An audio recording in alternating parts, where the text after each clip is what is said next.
আসসালামু আলাইকুম। আজকে 5 থেকে 6 দিন যাবত গ্যাস নাই, বাসায় নাই, এলাকায় নাই। তো রান্না বান্না হচ্ছে না, হোটেলের খাবারই খাইয়া মোটামুটি দিন কাটাইতেছি। খাইয়া না খাইয়া আর কি, কারণ হোটেলের খাবার তো খাবারই, ওগুলার তো নাম ডাকা লাগে খাবার, নাইলে তো ওটা খাবারের কোনো মানের মধ্যেই পড়ে না বাংলাদেশে। তো যাই হোক, এর মধ্যে একটু সুখবর হইলো, গ্যাস নাই তো কী হয়েছে, গ্যাসেরও নাকি একটা কার্ড আসবো। তো ঠিক আছে, তো গ্যাসের একটা কার্ড আসবে, আর কত কত রকমের কার্ড আসে আল্লাহই ভালো জানে।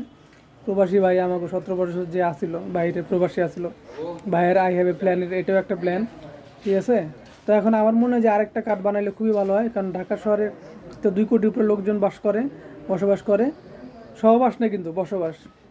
তো ঠিক আছে, তো বসবাস করে এখানে কিন্তু হাজার হাজার না হলেও শয়ে শয়ে পাবলিক টয়লেট আছে, কিন্তু ওখানে হাজার হাজার লাখ লাখ মানুষ যায়। তেমন মনে হয় খালি পাবলিক টয়লেট কার্ডটা বানানো বাকি আছে, এর বাকি মোটামুটি সব কার্ডই আছে। তো আমার মনে হয় পাবলিক টয়লেট কার্ডটা বানাইলেও সাধারণ মানুষের কিছু উপকার হইব। তো এই বিষয়ে আপনাদের কি মতামত জানাবেন। ভালো থাকবেন, একদিন পর্যন্ত। আল্লাহ হাফেজ। আর প্রবাসী ভাই জিন্দাবাদ।